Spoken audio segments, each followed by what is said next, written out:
বিসমিল্লাহির রহমানির রহিম।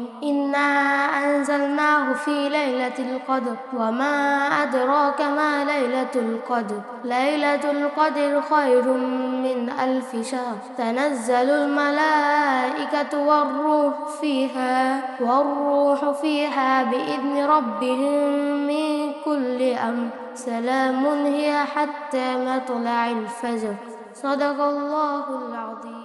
আসসালামু আলাইকুম প্রিয় বন্ধুরা, তোমরা কি জানো লাইলাতুল কদর কি? এটি হলো রমাদান মাসের সবচেয়ে বরকতময় রাত। বন্ধুরা, তোমরা কি জানো লাইলাতুল কদর কেন এত গুরুত্বপূর্ণ? কারণ এই রাতেই পবিত্র কুরআন নাজিল হয়েছে এবং এই রাত হাজার মাসের থেকে উত্তম। Ruh International School, the home of future.